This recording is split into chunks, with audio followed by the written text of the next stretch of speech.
Your income has very little to do with your talent, level of intelligence, or how hard you work. Instead, it has everything to do with what your nervous system feels safe receiving. If you've ever felt like you are capable of more, you know you have more to give, but your income keeps plateauing, comes in waves, or it only grows at the cost of abandoning your health, this video is for you. And just to be clear, this is not a scarcity versus abundance mindset video. This is not about thinking more positively or repeating affirmations. This is about the body. Because money is not a mental relationship, it is a somatic one. We've been taught that money is a mindset game, that if you just reframe your beliefs, visualize harder, heal your money story, or think abundantly enough, money will follow. But here's the problem with that narrative. If mindset were enough, then insight would equal income. But it's not. Most creatives I know are deeply insightful. They understand money intellectually, yet their nervous system still tightens when they raise their prices. They still overwork to justify receiving, and they still feel guilt, fear, or even collapse when real good money actually comes pouring in. Why? Because money doesn't just represent numbers. Money represents a deep source of safety. It's power, visibility, responsibility, freedom, and for many of us, risk, right? These aren't mental concepts. These are experiences that our nervous system relates to and digests. So money doesn't respond to what you want. You can say you want $1 million all day long. But money responds to what your body has the capacity to hold. So the reframe that changes everything is this. Money is relational, not transactional. Your nervous system has learned very early on what money means to you. It's not conscious, it's not logical, but it's through lived experience, right? Maybe money meant instability, arguments, collapse, a sense of emotional charge, shame, or a power dynamic that you did not feel safe inside of. Your body learned things like more money equals more responsibility, and I fear more responsibility. That receiving makes me visible, and it's much safer to stay small and hide than to be seen. That success creates separation, that people will understand you. You will lose friends, relationships. You'll feel separate from the life that feels comfortable to you now. That if I have more, then I could lose something and something bad will happen. You get the idea. These fundamental relationships we've created to what money represents aren't just rooted in language. The language is important, the story we reinforce, yes. But they've happened in sensation, in embodied experience, right? So now as an adult, when money tries to expand you, your nervous system doesn't ask, is this logical? You can logically think all day long, it would be more logical for me to make twice as much money. But that's not the question your body's asking. Instead, it asks, is this safe? And for many of us, if the answer is no, you'll unconsciously cap yourself, limit yourself, put a ceiling above where you currently are, even if that's what you desire.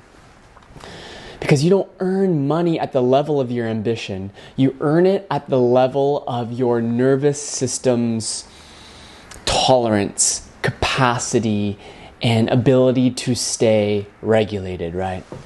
So how this shows up is very real. It's unique to every single person, but it has very real, tangible expressions, right? It can show up as overworking so you feel worthy of receiving. Charging less than you know you should just because of all the stories of, well, I should do it for this and it's enough and X, Y, and Z. It can show up as income spikes followed by exhaustion or collapse because it's unsustainable when your nervous system is constantly running on overdrive. It's feeling relief when money leaves your account. I feel this all the time. It's strange. I've been working on it a lot, but it will be with me for quite some time, I'd imagine. And it can also show up as a sense of anxiety when money stays. Even spending patterns, right, are symptoms of these ways that our nervous system tries to downshift, get rid of the money so that we can return to comfortable safety of this is what I know, right? So sometimes we spend a discharge activation. We're feeling activated and anxious, so we spend to get rid of it. And sometimes we hoard resources to control, right, to make us feel more safe. And sometimes we just avoid looking at money altogether. I know there was a period of like 3 years where I didn't actually want to know the number in my bank account. As long as I was good at the end of the month, which oftentimes there wasn't, that was enough for me, right? But there was a sense of deep avoidance inside of it, because I think deep down we all know that my bank account isn't just a number. It's a mirror of how much responsibility I can hold, how visible I feel safe allowing myself to be, and how much ease and openness my body allows when I'm relating to money, impact, responsibility. And here's the key thing that I was missing that I see most people miss. The goal is not, how do I make more money? That might be a symptom of what you crave, right? But the goal is actually much, much more fundamental and embodied. The goal is, how can I have more capacity, right? So let's talk about how to actually work with this and how to grow your capacity. Not by forcing, but by expanding your safety. So here's an experiment. You can receive awareness. So the next time that money comes in, just pause. And I don't mean necessarily like your weekly check, if you have a job. I always say, I hope, wouldn't it be nice to get paid on Friday? Because that's not usually the case for me. But whatever a substantial amount of money is, or your regular paycheck, when you receive it, pause. Notice what's happening in your body in that moment. Are you tightening? Are you rushing to deposit it? Are you downplaying it? Are you feeling guilt? Do you immediately want to spend it or justify all the things you need to do with it? What if for a moment you don't need to fix anything? You just notice the sensations that are happening in your body, right? That's really the definition of presence. How can you just be with the awareness of what's going on inside your body? Awareness is the prerequisite to any form of expansion, right? And it's not a mindfulness thing. It's not a tricking yourself to be grateful. It's to actually be honest and real with what's happening in your body. Then this leads us to what I call the holding practice, right? So instead of immediately doing something with the money, let it sit. Let the sensation of having it just be there. For me, I often get paid like in a check or an online deposit. And something that I've done is to go and immediately pull out that amount of money in cash and keep it on my altar or my table or whatever it is, and just be with it, right? Feel what the tangible experience of having money in front of you is like, This isn't the only way capacity is built, but in our increasingly digital age, this is a way where we can really sit with what is, right? By staying present with the sensation of, that's $5,000 in front of me, without needing to escape it, avoid it, spend it, lock it away, hoard it, you name it, right? The key here is to learn that more money doesn't require more effort. It requires you being present with what's already here and what's already coming. Because many of us want more money from a place of not feeling accepting of what we already have, feeling guilty for not having enough, shame for not feeling successful enough. You get how that story loops, right? The more you can learn to experiment with presence, feeling what quote, abundance is like now, $100. You know, I know an experiment I started to run was in my gas tank. Instead of filling up when I got close to E, I would fill up my gas tank when it was halfway full, all the way back up to full, to experience in my body the freedom and the pleasure of, a full tank of gas. What becomes available there? There's not much different. I'm still going to the gas station the same amount of times. I'm just choosing to feel so safe. I can drive, I got a car that has 30 miles a gallon diesel, baby. I drive an old van. The safety of what it's like to have that level of freedom, right? And that's me being present and not avoiding. Like, it's like not looking at your bank account. Oh, I'm gonna wait till I'm completely on E. And sometimes I get that might be the case, right? But instead of avoiding, how can I choose to lean in, be present, and nourish myself, right? So this is what I call like a safe expansion. Choose one little micro edge, right? Not a leap, not some sort of quantum jump into your next highest timeline. A small expansion your body can integrate, right? This can be, as a creative or an artist, slightly higher pricing. If you work by the hour, you can raise your hourly rate $10, $15. Or you can get comfortable just putting out pricing that is 10 to 15% more. Instead of $1,000 for a standard, if you're making a steel planter box, what if it's $1,250, right? And a slightly slower response. So what this means is, instead of rushing to fill the space, especially if you're communicating with a client and just needing to fill it now, rush, give the number, which oftentimes leads us to just work from an unconscious reaction, we can slow.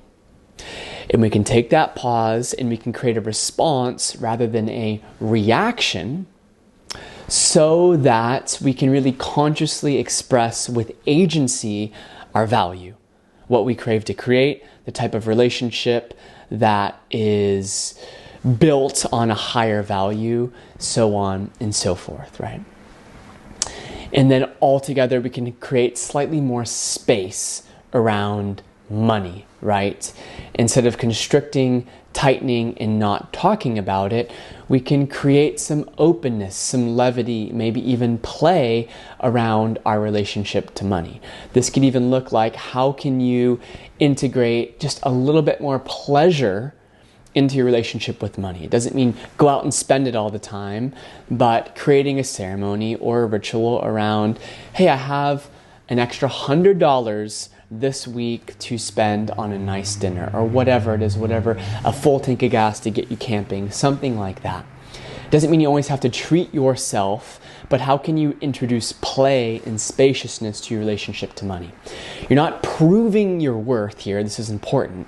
You are just showing, not just teaching, showing your nervous system that more does not equal danger, right? Because sustainable income begins to grow when your safety also expands internally. This is a reframe from the old paradigm of money that's force, push harder, override your body, sacrifice yourself. The new paradigm is regulation, capacity, presence, embodied leadership, you know.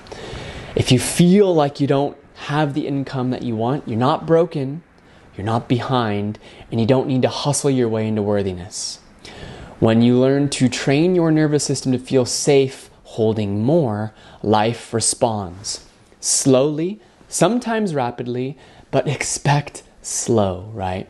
And when life responds, money responds, because you're open, you're grounded, you're regulated, you're leading yourself towards expansion, one slow step at a time. And that's where true growth, true expansion of your income is sustainable and no longer destabilizing. So if this resonated, stay with this work. You sign up to my free newsletter. That's a great free resource. And you can grab the Embodied Creator Toolkit for a series of facilitated experiments to get you deeper into your body, into your self-connection as a creative, so you can charge more, you can be more impactful with your work, and just live a more fulfilled life. So thanks for being here. Appreciate y'all. Be sure to subscribe, and I'll see you in the next one. Ciao.